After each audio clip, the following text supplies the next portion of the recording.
Olá, eu sou Paula Volpe, esse é o podcast do Ministério Público de Mato Grosso do Sul e hoje eu estou aqui com Ângelo Motti, que é o secretário executivo do PROCON Estadual de Mato Grosso do Sul. Tudo bom, secretário? Uma alegria tê-lo aqui conosco no nosso podcast do Ministério Público. Satisfação é nossa, doutora Paula. Prazer enorme estar aqui com vocês. Que bom. Eu chamei o senhor aqui hoje porque eu sei da sua longa e vasta experiência aqui em Campo Grande, em várias pastas. E hoje a gente tem o senhor à frente do nosso PROCON estadual, fazendo um excelente trabalho em favor da população, inclusive em parcerias com o Ministério Público. E eu gostaria de lhe pedir, então, para conversar com quem está nos assistindo sobre a função e o trabalho do PROCON estadual aqui em Mato Grosso do Sul. Olha, é uma satisfação enorme a gente esclarecer sempre o papel dos órgãos públicos, né? O PROCON foi fundado há 39 anos aqui no Mato Grosso do Sul. Ele foi o primeiro no estado, né? Então o PROCON estadual, e depois desse PROCON vieram os PROCONs municipais, né? Com o passar dos anos. Então o PROCON hoje é um órgão estadual ou municipal, no nosso caso é estadual, que atende a população toda vez que o direito do consumidor for ameaçado ou violado, né? Então, a população hoje tem 45 PROCONs nos municípios e aqui na capital tem um PROCON estadual que dá um reforço ao PROCON municipal, mas também reforça todos os PROCONs do estado e atende aqueles municípios que não têm PROCON.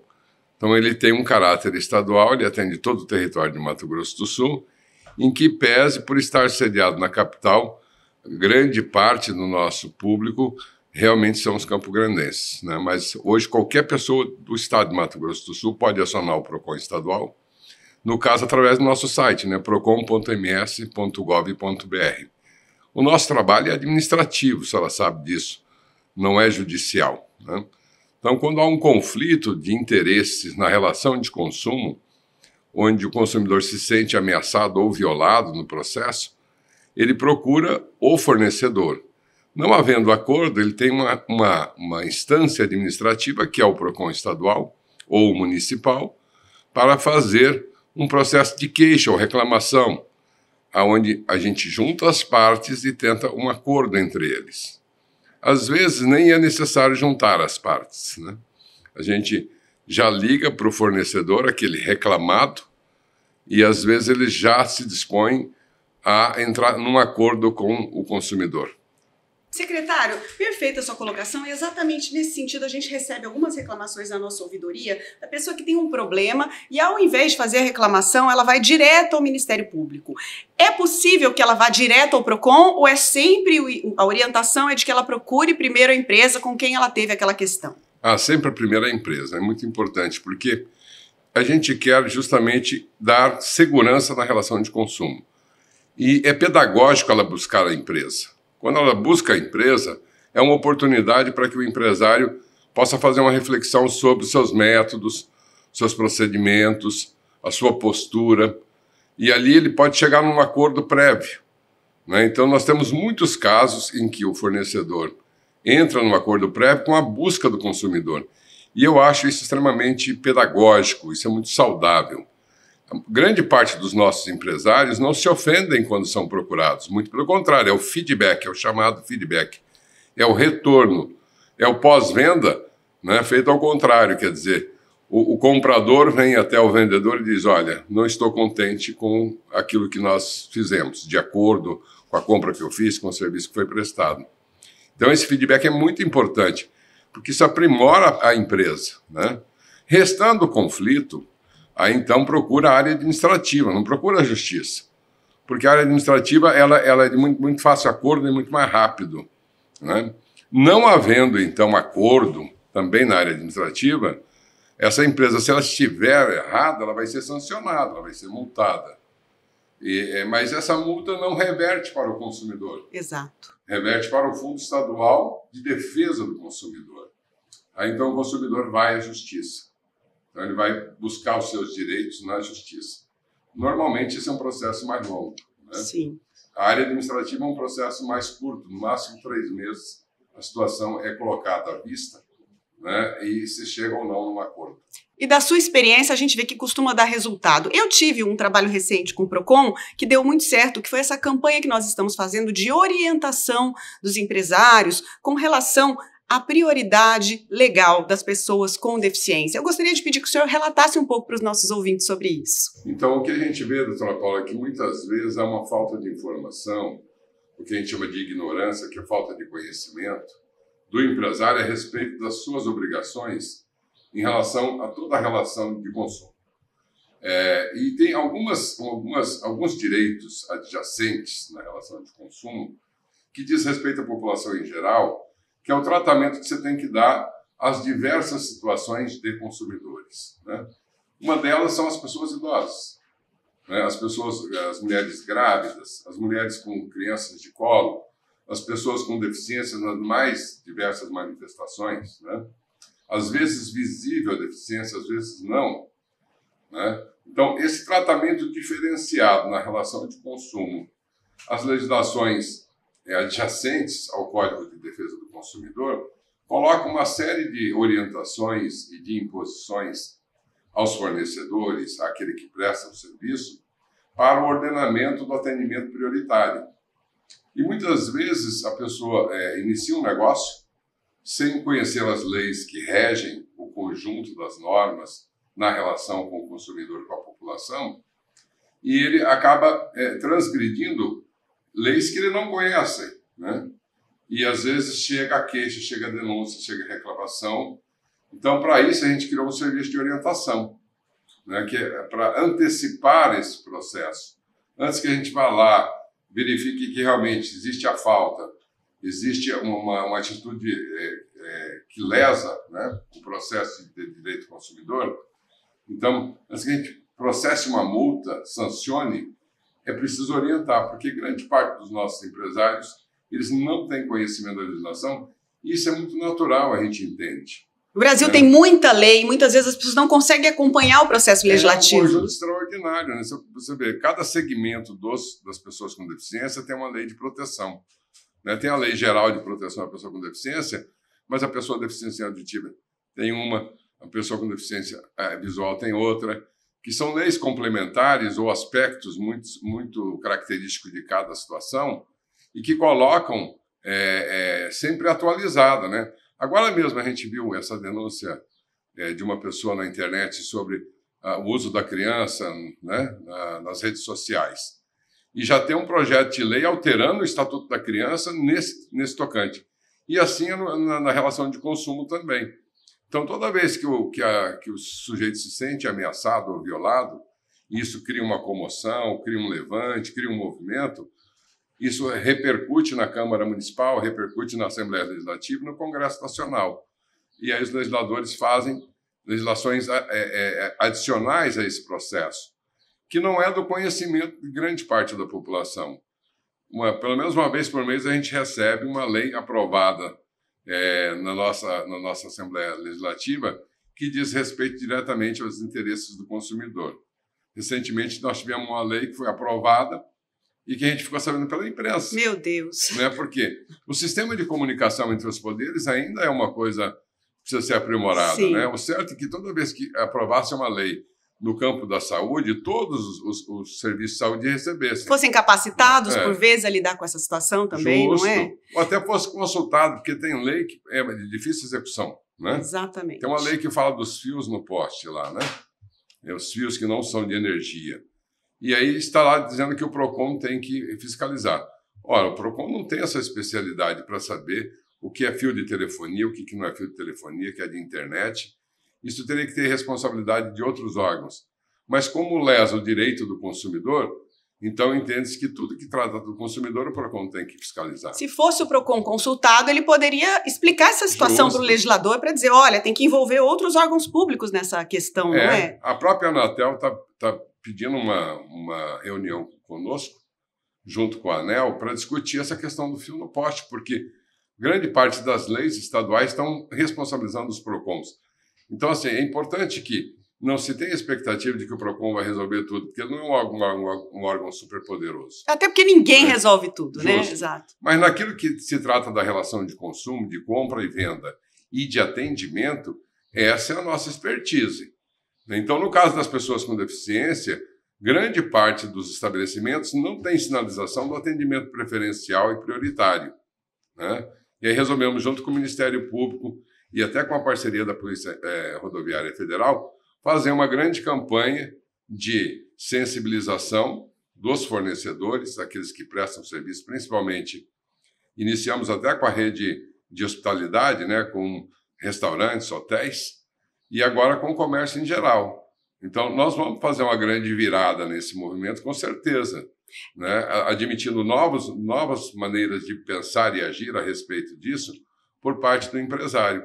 Porque se ele é sensibilizado e ele entender, ele vai fazer, com certeza, pensando até que isso vai ser vantajoso para ele, porque vai mostrar confiança e respeito em relação ao consumidor. E eu gostaria até de fazer um registro para quem está nos escutando, que a gente vê a boa-fé do empresário. Nós começamos essa campanha, fizemos rodas de conversa com alguns empresários, em que participei como Ministério Público, junto com a equipe do PROCON de orientação.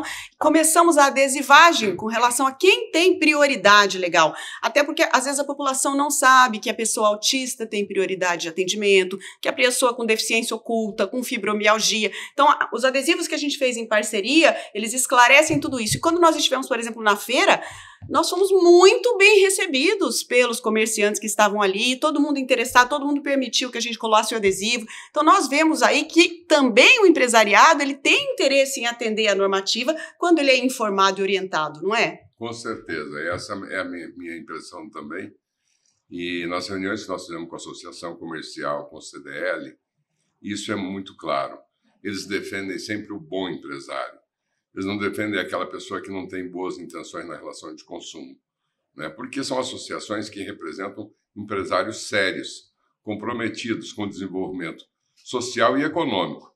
Então, ninguém quer perder freguês. Exato. Né? Porque o sucesso da empresa está no freguês, né? Que para nós é chamado de usuário ou, no nosso caso, o consumidor, né?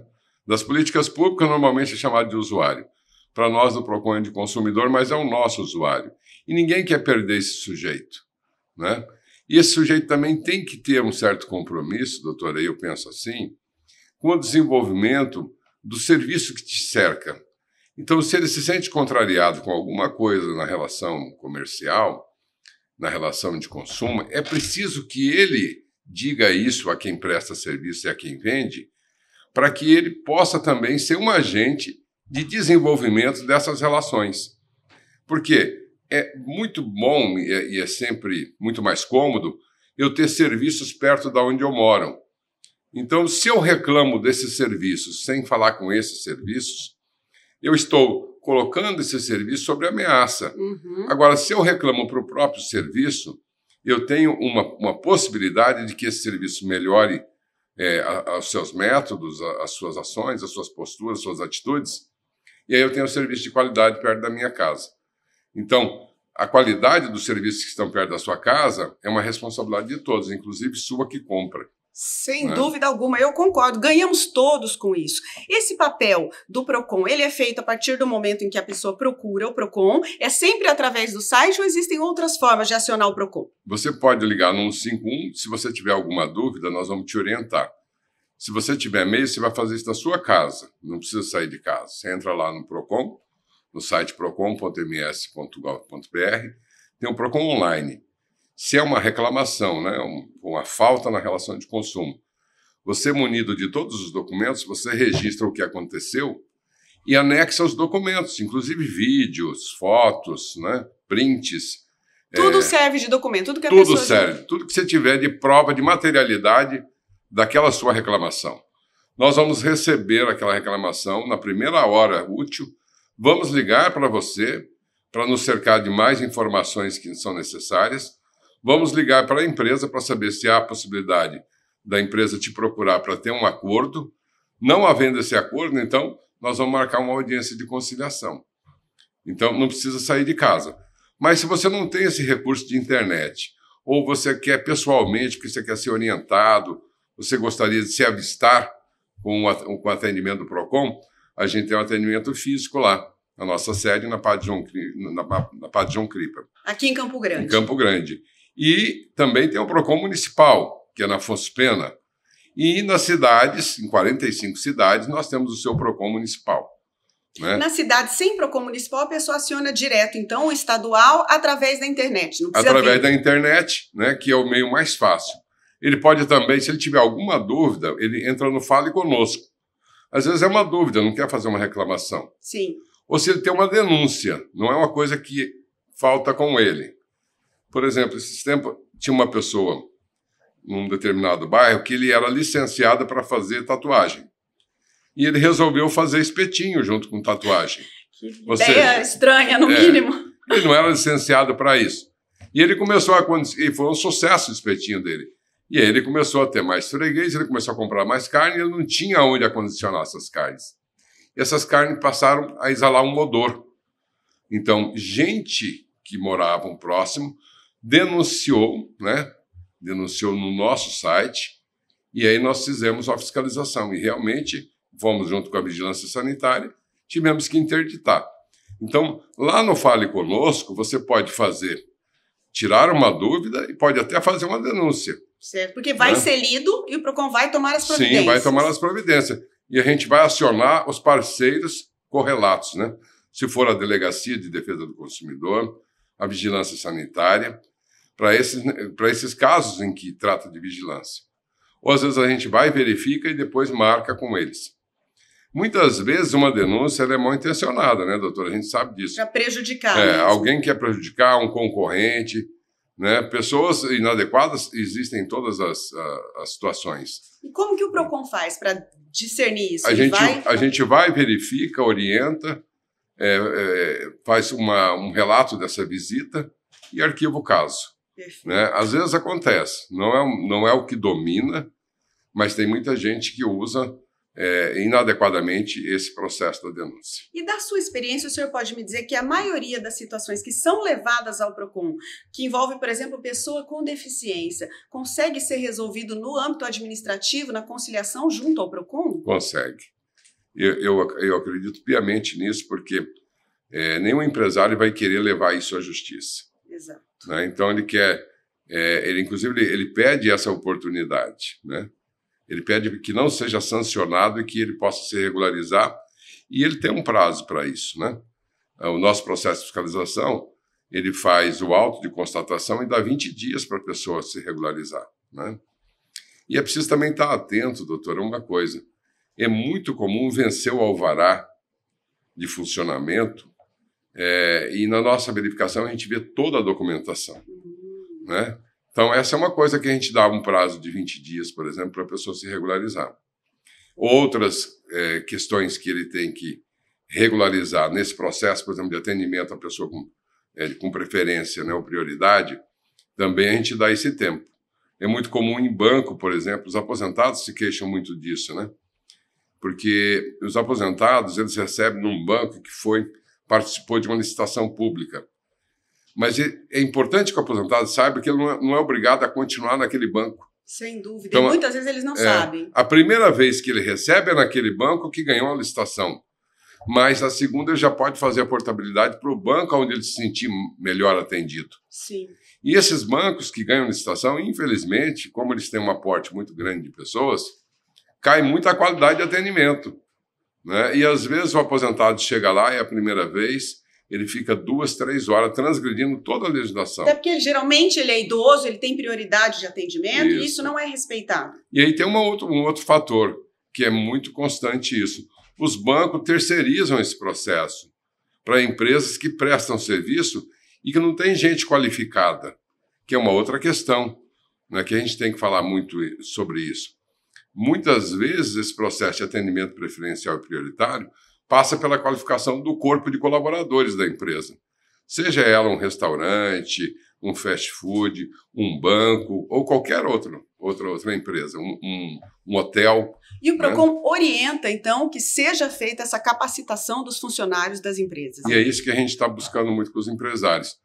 E é lógico que para o funcionário querer fazer isso com dedicação, ele tem que ter uma perspectiva de crescimento nessa empresa. Isso a gente observou.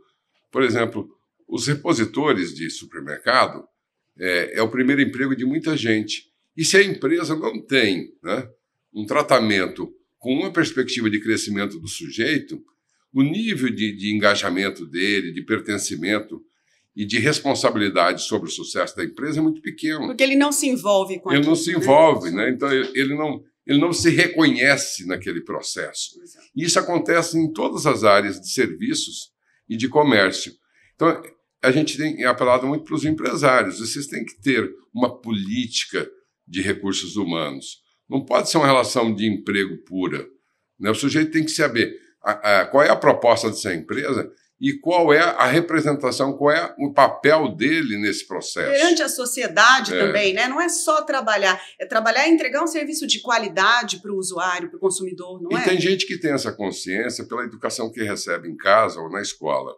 Tem gente que não. Então, o sujeito é capaz de não refletir que quando ele deixa um produto vencido na prateleira ou não verifica isso, ele está lesando uma relação de consumo que ele, como consumidor, não gostaria de passar por isso.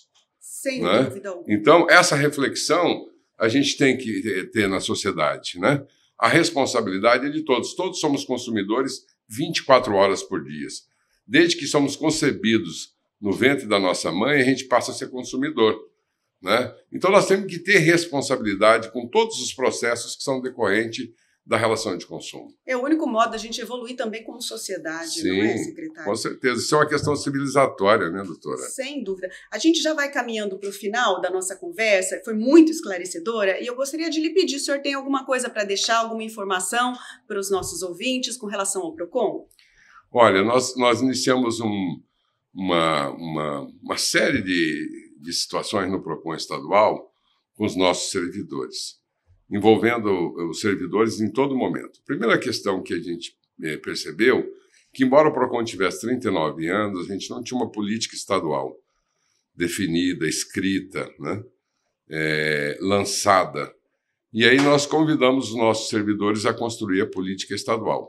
Fomos procurar para ver se no Brasil algum PROCON estadual tinha a política ou se a nossa Secretaria Nacional de Defesa do Consumidor já tinha instituído a política nacional.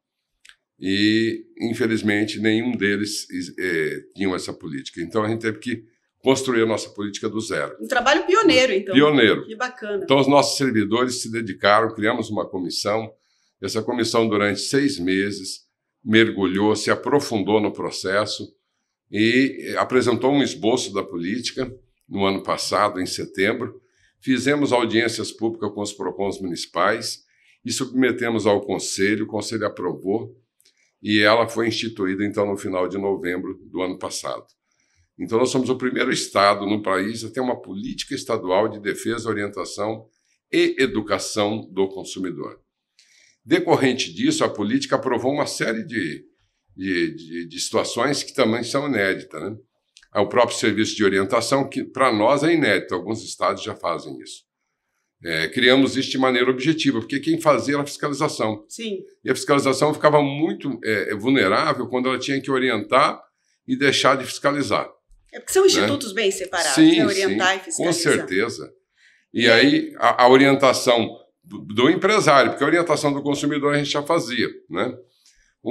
Também essa política criou a escola do consumidor. E no ano passado a gente criou um conjunto de ações chamado PROCON Inclusivo, para debater essas questões de segmentos que são invisíveis na relação de consumo. E que necessitam da atenção, né? Sim, e que precisam de respeito. Né? As pessoas com deficiência, as pessoas idosas, as mulheres. Exato. Nós fizemos um debate agora nessa quinta e sexta-feira, onde ficou provado que a mulher é muito, mas muito prejudicada na relação de consumo. Qualquer mulher, inclusive, independente da classe social, sim, do grau de instrução, né? Até porque grande parte do processo de consumo é comandado pelas mulheres. Exatamente. Né? Mas elas não têm o respeito na relação de consumo que deveriam ter, ou não têm o mesmo respeito que os homens, quando têm, os têm. Né? Também discutimos a questão racial. Né? Você imagina uma pessoa idosa, uma mulher negra, idosa. Essa vai ser a que vai enfrentar maiores dificuldades, não é? Ou indígena. Né? Então, nós começamos a ir aonde essas populações estão. Então, a partir do ano passado, a gente começou, esse ano com mais frequência, a gente foi aos quilombos, a gente foi às aldeias, e até para que eles se percebam como consumidores e que gozam, né, deste poder, desse direito e que podem exigir respeito na relação de consumo. E constatamos faltas gravíssimas, por exemplo, muitos indígenas têm o seu cartão social, o seu cartão de aposentadoria, o seu cartão social, mais social ou Bolsa Família, retido no comércio, né? Ele não porta, ele não fica com ele, o comércio fica com o cartão. Isso não pode de forma alguma. Não pode. Sequestra o cartão do sujeito, tem a senha do sujeito. E a pessoa achando normal, infelizmente. Achando normal, porque ela não vai lembrar a senha, porque ela pode perder o cartão, ela se sente mais segura. Então, a gente precisa evoluir muito, né? Com esses segmentos, ter uma atenção muito especial aos segmentos de povos originários, quilombolas, mulheres, pessoas com deficiência, crianças, né? Dá para fazer um podcast só sobre consumo de crianças. Sem dúvida. Eu, na área de direitos humanos, gostaria de parabenizar o senhor e a sua equipe do PROCON por esse trabalho de excelência, de referência, e é só assim, com uma sociedade mais inclusiva e com esse olhar atento, que nós podemos melhorar. Muito obrigada, agradeço a sua participação. Eu que agradeço. Um grande abraço.